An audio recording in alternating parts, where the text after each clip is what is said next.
Terkadang Allah Subhanahu wa taala mengambil orang yang kita cintai di saat-saat hubungan kita lagi mesra-mesranya, lagi kita sayang-sayangnya, Allah cabut nyawanya ya. Itu ujian. Ujian sangat berat ketika diambil orang yang sangat kita cintai ya. Apa yang harus kita lakukan ya? Tentunya perkara yang selalu kita istirja. Ini yang jelas ya, istirja ya. Istirja inna lillahi wa inna ilaihi raji'un. Kemudian kita bilang alhamdulillah ala kulli hal. Kita ucapkan, jangan cuma di hati ucapkan alhamdulillah ala kulli hal. Inna lillahi raji'un, kita renungkan bahwasanya dia milik Allah, kita dan dia milik Allah. Ya. Yang Allah ini Maha tahu yang terbaik baginya. Dia milik Allah, Allah mau ambil terserah Allah. Allah lebih tahu yang terbaik bagi dirinya. Sudah serahkan. Yang punya ngambil, mau diapain? Inna lillahi wa inna ilaihi raji'un. Kita ini milik Allah dan hanya kepada Allah kita akan kembali. Kemudian kita mengucapkan alhamdulillah ala kulli hal sambil merenungkan bahwasanya semua ada hikmahnya. Makanya Allah terpuji. Di balik musibah ini Allah tetap terpuji. Allah tetap terpuji. Kenapa Allah tetap terpuji? Karena pasti ada hikmah di balik ini semua. Hikmah berkaitan dengan orang yang meninggal, hikmah berkaitan dengan diri kita. Kita bilang alhamdulillah ala kulli hal. Kemudian kita ucapkan lagi ketika terkena musibah ya. Allahumma ajurni fi musibati wa akhlif li khairan minha. Ya Allah berilah aku pahala. Allahumma jurni, ya Allah berilah aku pahala dalam musibahku ini, wa akhlif li khairan minha, dan gantikan lebih baik bagiku, gantikan lebih baik bagiku. Ini kita ucapkan agar kita bisa kuat pada hantaman pertama.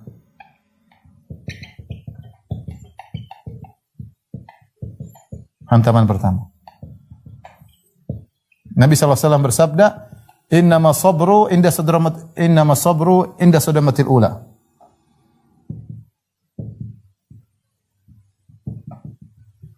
Sungguhnya kesabaran itu pada hantaman yang pertama. Ini yang sulit. Dapat kabar meninggal, dapat kabar. Bayangkan bagaimana kabar anak yang kita cintai meninggal, istri yang kita cintai meninggal, suami yang kita cintai meninggal, orang tua yang kita cintai meninggal, kawan dekat yang kita cintai meninggal yang jasanya luar biasa kepada kita meninggal. Kita pasti menangis. Tapi tangisan bukan menunjukkan tidak sabar, manusiawi. Ya, tapi hati kita tetap berusaha untuk bersabar, tetap mengucapkan kata-kata yang indah, tetap kita memuji Allah Subhanahu wa taala. Ya. Ini perkara sangat penting. Ya. Sabar pada hantaman yang pertama. Di situ pahalanya sangat besar. Apalagi kehilangan orang yang sangat kita cintai. Lebih berat daripada kehilangan harta. Lebih berat daripada kehilangan misalnya mobil, rumah, ya. Orang yang kita cintai, kemudian hilang yang biasanya kita bersama dia, biasanya kita lihat senyumannya, biasanya kita bercanda dengan dia, ngobrol, tiba-tiba diambil oleh Allah Subhanahu wa taala, sangat berat. Maka hadirkan lafal-lafal ini semua kita ucapkan ketika terkena musibah tersebut ya. Musibah tersebut. Kemudian hadirkan dalam hati pahala yang besar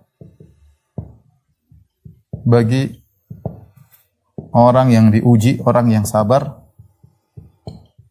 ketika kehilangan yang dicintai.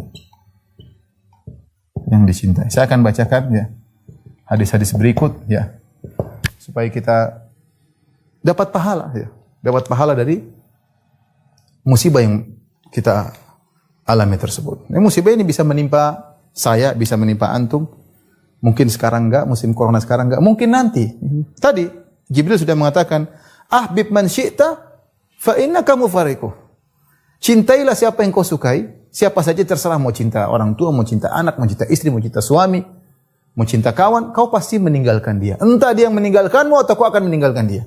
Fa innaka mufariquh, kau akan berpisah dari dia, mau tidak mau. Maka kita harus tahu bagaimana persiapan berhadapan dengan kondisi seperti ini ketika kita ditinggal oleh orang yang sangat kita cintai. Saya bacakan hadis-hadis tentang keutamaan bersabar atas kehilangan orang yang dicintai. Ya.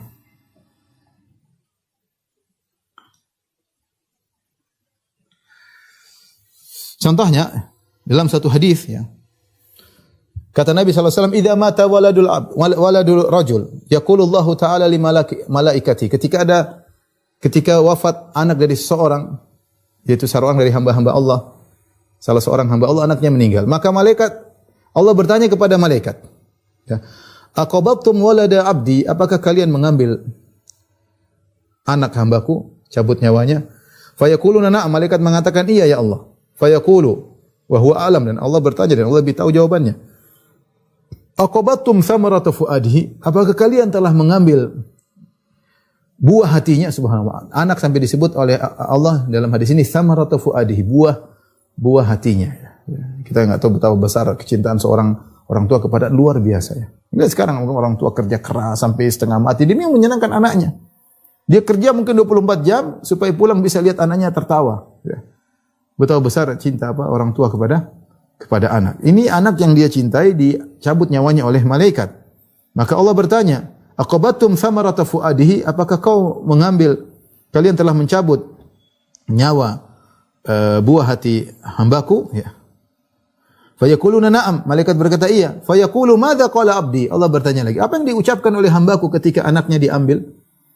Qalu hamidaka wastarja. Dia memujimu dan dia mengucapkan inna lillahi wa inna ilaihi raji'un. Subhanallah, dia mengatakan alhamdulillah ala kulli hal, inna lillahi wa inna ilaihi raji'un. Ini sunnah, ya.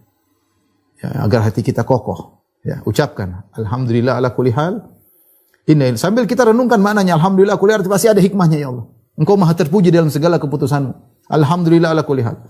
Inna lillahi wa inna ilaihi raji'un. Anakku milikmu, aku hanya dititipi, ya Allah. Sudah saatnya kau ambil titipan tersebut. Ya, engkau lebih tahu tentang yang terbaik baginya. Ya. Fayaqullahu azza wa jalla, Allah berkata, "Ubnu li abdi baitan fil jannah." Karena dia memujiku dan mengucapkan la ilaha raji'un, karena dia memujiku ketika anaknya diambil, maka bangunkanlah bagi hambaku sebuah istana di surga, wasammuhu baital hamdi, dan namakan dengan rumah pujian atau istana pujian. Ini salah satu hadis yang menunjukkan ternyata diambil orang yang sangat kita cintai, kalau kita sabar pahalanya besar. Dalam hadis yang lain dari Muawiyah bin Qurrah, anna rajulan kana ya'ti Nabi sallallahu alaihi wasallam wa ma'ahu ibnun lahu. Ada seorang datang kepada Nabi sallallahu alaihi wasallam, dia bawa putranya. Senang bawa putranya kepada Nabi sallallahu alaihi wasallam cari berkah. Faqala lahu Nabi sallallahu alaihi wasallam, bertanya kepada orang ini, "Atuhibbuhu, kau cinta sama anakmu?" Faqala ya Rasulullah, "Ahabbaqallahu kama uhibbuhu." Ya, semoga Allah mencintaimu sebagaimana aku mencintai anakku ini. Artinya dia sangat cinta kepada anaknya. Fatafaqadahu Nabi sallallahu alaihi wasallam, suatu hari Nabi tidak lihat orang ini. Rasulullah berkata, "Ma fa'ala ibnu fulan?" Ya. Mana anaknya si fulan, anak yang Rasulullah pernah lihat. Faqalu, "Ya Rasulullah mat." Ya Rasulullah, anaknya sudah meninggal. Faqala Nabi sallallahu alaihi wasallam li abihi, maka Rasulullah berkata kepada ayahnya yang kehilangan anaknya yang dia cintai, "Ama tuhibbu an ta'tiya baba min abwabil jannah?" Tidakkah kau suka kau datang di salah satu pintu surga, illa wajadtahu alaihi yantaziruk, kecuali kau dapati anakmu yang meninggal itu menunggumu di pintu surga? Subhanallah. Faqala rajulun, "Ya Rasulullah." Ya, ketika itu ada seorang bertanya. Jadi ternyata anak yang meninggal tersebut akan menunggumu, ya, di pintu surga, ya. Ya. Makanya di antara doa kalau anak meninggal kita mendoakan kepada orang tuanya semoga anak ini menjadi faratan bagi orang tuanya. Faratan itu apa? Yang menunggu di luar, menantikan kedatangan orang tuanya. Nabi mengatakan, "Atuhibbu an ta'tiya baban min abwabil jannah illa wajadtahu alaihi yantaziruk?" Tidakkah kau suka kau datang pada suatu pintu surga dan kau dapati anakmu sudah menunggu di situ? Pahala yang luar biasa. Maka seorang berkata, "Ya Rasulullah, alahu khasatun am likullina?" Ya Rasul, ini berlaku hanya untuk dia saja yang kehilangan anaknya atau berlaku kepada kita semua? Kata Rasulullah SAW, "Bal likullikum," ini berlaku untuk kalian seluruhnya. Kita tahu kehilangan anak perkara yang sangat berat, tidak sulit, ya, tidak gampang, ya. Anak yang dibina, dicintai, disayang, dipeluk-peluk, ya, berkorban untuk sang anak tiba-tiba diambil oleh Allah, berat. Al-Imam Muslim meriwayatkan dari Abu Hurairah, dia berkata, "Atat imra'atun ila Nabi sallallahu alaihi wasallam bisawbiyin laha." Ada seorang wanita datang kepada Nabi dengan bawa anak kecilnya, masih kecil, anak laki-laki. Maka wanita ini berkata, perhatikan, "Ya Rasulullah, wahai Rasulullah, Ud'u Allah lahu ya Rasulullah, doakan anakku ini ya Rasulullah. Falaqad dafantu thalathatan qablahu. Saya sudah menguburkan 3 orang sebelum ini. Anakku 3 sudah saya kuburkan sebelum ini. Ini anak keempat. Subhanallah. Dia bilang, ya Rasulullah doakan anakku. Kenapa? Sudah 3 orang saya kuburkan. Berat sekali ujian. Faqala Nabi SAW, dafanti thalatha. Engkau kuburkan 3 orang. Artinya Rasulullah merasa ini perkara besar. Anak 3 orang meninggal. Masih kecil sekarang punya yang kecil lagi. Qalat na'am. Sang wanita tersebut mengatakan, iya Rasulullah. Subhanallah, apa kata Nabi sallallahu alaihi wasallam? Laqad ihtadharti bihidharin syadidin minan nar. Engkau telah berada dalam satu pelindung yang sangat kuat dari api neraka jahanam. Artinya apa? 3 anakmu yang hilang ini benar-benar menghalangimu dari neraka jahanam. Benar-benar menghalangimu, apalagi sampai 3. Sampai dia mengatakan bihidharin syadidin minan nar. Kau telah dapat perlindungan dengan perlindungan yang kuat sehingga tidak disentuh oleh api neraka jahanam. Ini keutamaan orang yang diambil buah hatinya. Kemudian datang hadis lebih umum, tidak berkaitan dengan anak saja. Siapa saja yang Anda cintai. Mau orang tua, mau suami, mau istri, mau anak, mau kawan, mau tetangga, siapa saja. Dalam Sahih Bukhari dari Abu Hurairah radhiyallahu anhu, anna Rasulullah sallallahu alaihi wasallam qala. Rasulullah sallallahu bersabda, yaqulullahu azza wa jalla. Allah Subhanahu wa taala berfirman, "Mali 'abdil mu'min 'indi jazaa'un idza qabaltu safiyahu min ahli dunya, tsumma ihtasabahu ilal jannah." Kata Allah Subhanahu wa taala, tidak ada yang pantas bagi hambaku yang beriman. Balasan tidak ada yang pantas bagi hambaku jika aku mencabut nyawa orang yang dia cintai dari penghuni dunia. Orang yang dia cintai siapa saja? Mau ayahnya, mau ibunya, mau kakaknya, mau adiknya, mau istrinya, mau suaminya, mau anaknya, mau tetangganya, mau kawannya yang dia cintai. Tidak ada balasan setimpal bagi hambaku yang seperti ini. Aku cabut nyawa orang yang dia cintai, summah tasabahu, kemudian dia bersabar mengharap pahala, ilal jannah. Tidak ada balasan yang setimpal kecuali surga. Ya, memang pedih ketika orang yang kita cintai diambilnya. Tapi ingat hadis-hadis seperti ini. Kalau kita nggak sabar, lewat itu surga. Percuma, sudah kehilangan dan kita tidak sabar. Kalau kita tidak sabar pun tidak akan merubah kondisi ini, tidak akan hidup lagi, percuma. Terus apa? Ya sabar, nanti dapat surga. Sabar aja, mau diapain lagi? Sabar dan husnudzon kepada Allah. Ya, sabar. Subhanallah, berat ya.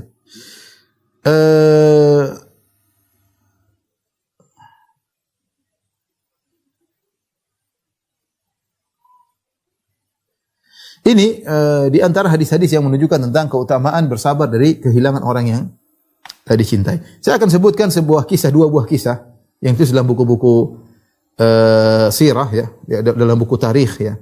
Di antaranya ya sebuah kisah dari Ibrahim Al-Harbi ya.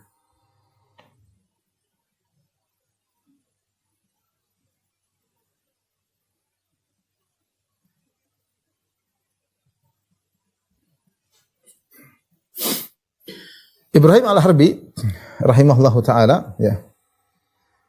Ini dalam kitab Mir'atul Jinan ya. Saya tadi baru cek ya. Dia punya anak umurnya 11 tahun dan sudah hafal Quran. Sudah hafal Quran. Kemudian Ibrahim Al-Harbi sang muhaddits telah mengajarkan dia ilmu fikih, hadis ya. Akhirnya anaknya yang dia cintai tersebut 11 tahun meninggal dunia. Maka orang-orang pun datang takziah kepada Ibrahim. Artinya mereka tahu ini anak sangat dia cintai. Sudah hafal Quran, hafal hadis. Siapa yang subhanallah punya anak seperti itu? Hafal Quran, hafal hadis, fikih ngerti, soleh ya, luar biasa ya. Jangankan anak nakal aja kalau mati kita qadarullah misalnya ada seorang punya anak nakal, brengsek, bajingan, tapi kalau mati dia tapi sedih. Buah hatinya meskipun nakal. Apalagi anak itu anak soleh. Hafal Quran. Kemudian meninggal dunia. Dan sebagian orang mengalami seperti ini subhanallah ya. Kemudian dia berkata Ibrahim ketika orang-orang pada takziah, laqad kuntu ala hubbi lahu ashtahi mautahu. Saya sungguh sangat sayang kepada anak ini, tapi saya juga ingin dia meninggal. Tidak ada masalah bagi saya dia meninggal. Ya. Mereka berkata, anta alimud dunya taqulu dzalika fi sabiyin qad hafizal Quran. Kau ngomong begitu wahai Ibrahim. Kau ulama dunia. Kau berkata tentang anakmu yang sudah hafal Quran. Wala qantahul hadis wal fiqh, dan kau sudah ajarkan ilmu hadis, ilmu fikih. Qala na'am, iya saya katakan demikian. Saya sangat sayang dengan dia, tapi dia meninggal enggak ada masalah bagi saya. Artinya saya juga ingin dia meninggal. Ya. Enggak ada masalah. Artinya Allah menjadikan dia meninggal, saya ridho dengan hal itu semua. Mereka heran, kenapa kau mengatakan demikian?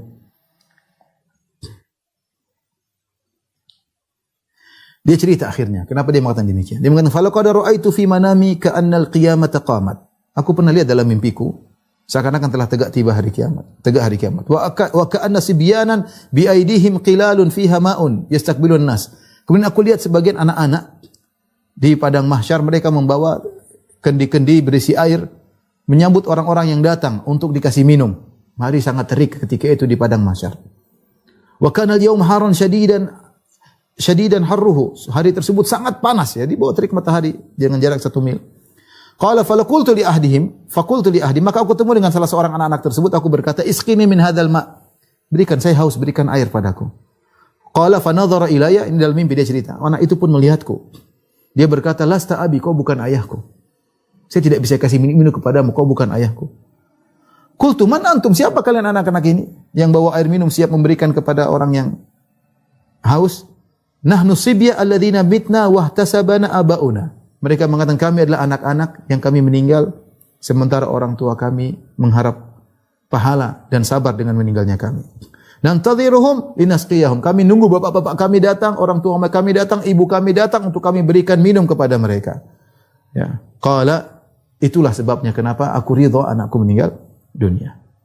Ya. Ini kisah Ibrahim al-Harbi. Kisah juga menakjubkan, mungkin saya terakhir sebutkan kisah ini adalah kisah Ummu Aqil. Ini disebutkan dalam kitab Mir'atul Jinan ya. Wa ibratu al-yaqdhan bi ma'rifati haditsiz zaman ya, kalau tidak salah judul kitabnya. Karya Afifuddin Syafi'i. Tadi saya baru lihat di Syamilah ya. Kisah dari Al-Asma'i bercerita, aku keluar bersama kawanku di sebuah al-badiyah, yaitu dusun. Fadhalal tariq, kami pun salah jalan. Tiba-tiba kami menjumpai satu kemah di sebelah kanan jalan. Kami pun menuju kemah tersebut. Kami pun mengucapkan salam. Tiba-tiba ada seorang wanita sudah tua menjawab salam. Wanita tersebut bertanya, "Man antum, siapa kalian?" Kami menjawab, "Qaumun dhalal tariq, kami salah jalan." "Anis nabikum," ya, kami ingin bersama kalian ya, artinya kami lapar dan mereka lapar.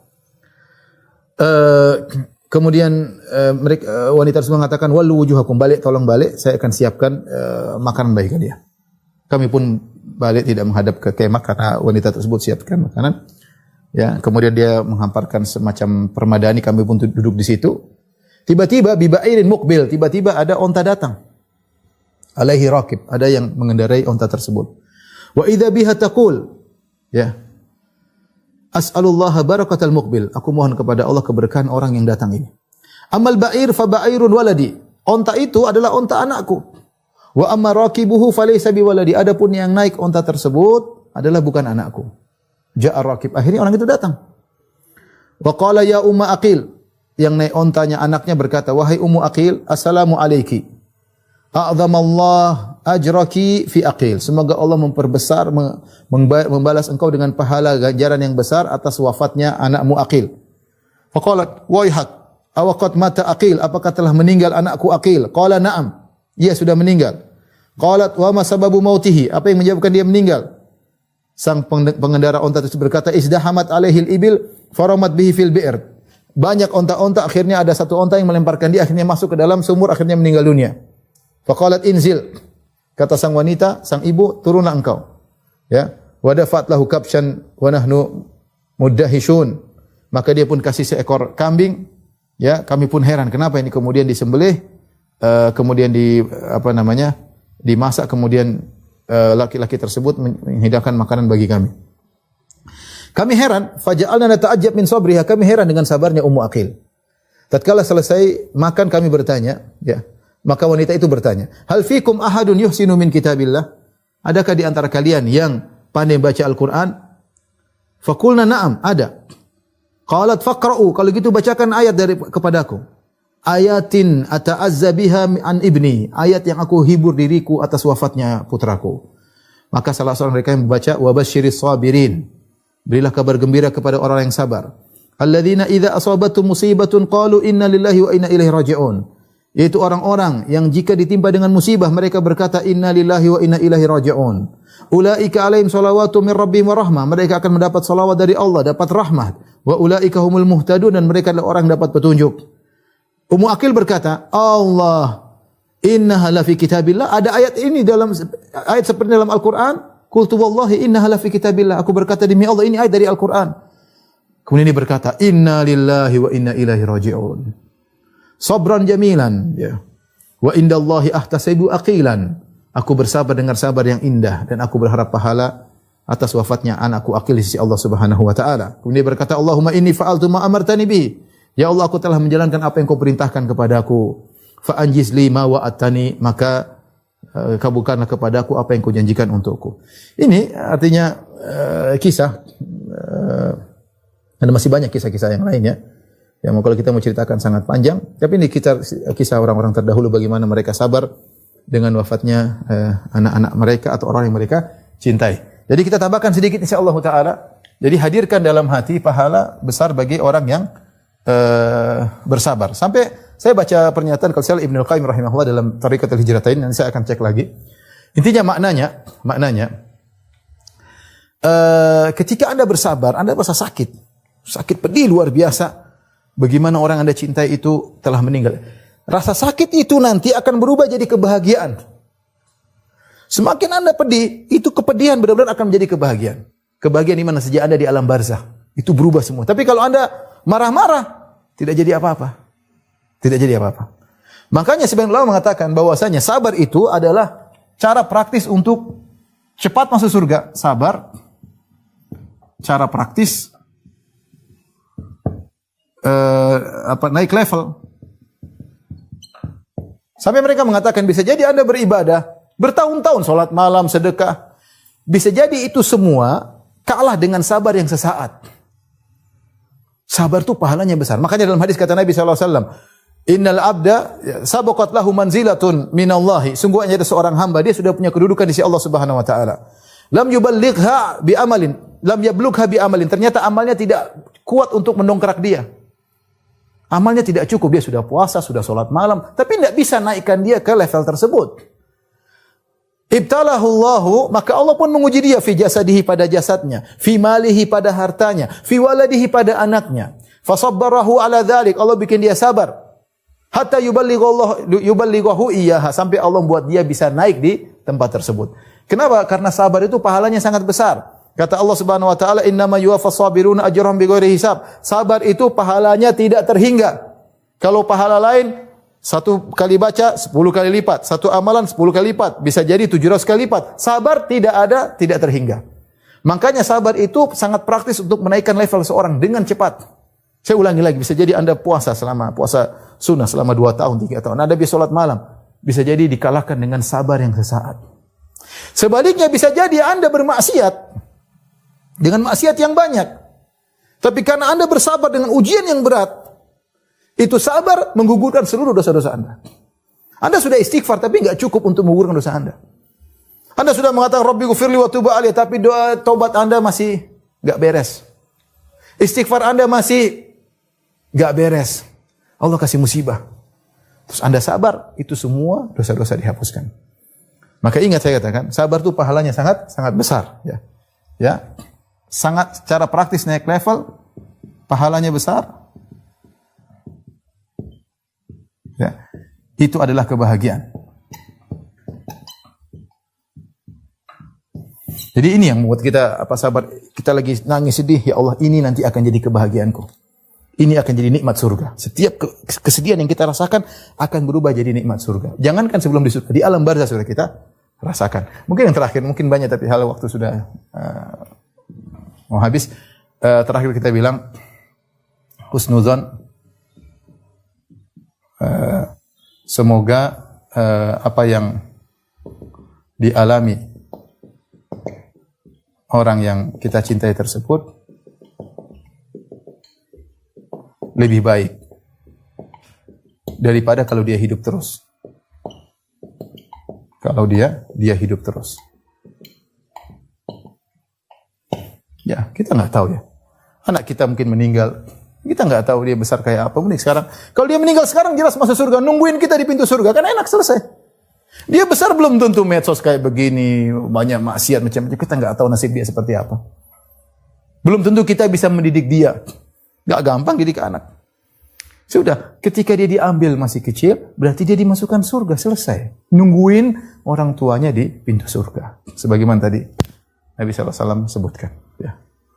Taruhlah orang tua kita yang meninggal. Orang tua kita meninggal. Daripada dia sakit-sakitan sekarang, kita harus nurun aja. Mungkin Allah ingin pindahkan dia pada kehidupan yang menyenangkan. Daripada dunia sakit-sakitan, kena penyakit ini, penyakit anu, sudah inilah diambil oleh Allah, kemudian dipindahkan kehidupan yang lebih bahagia.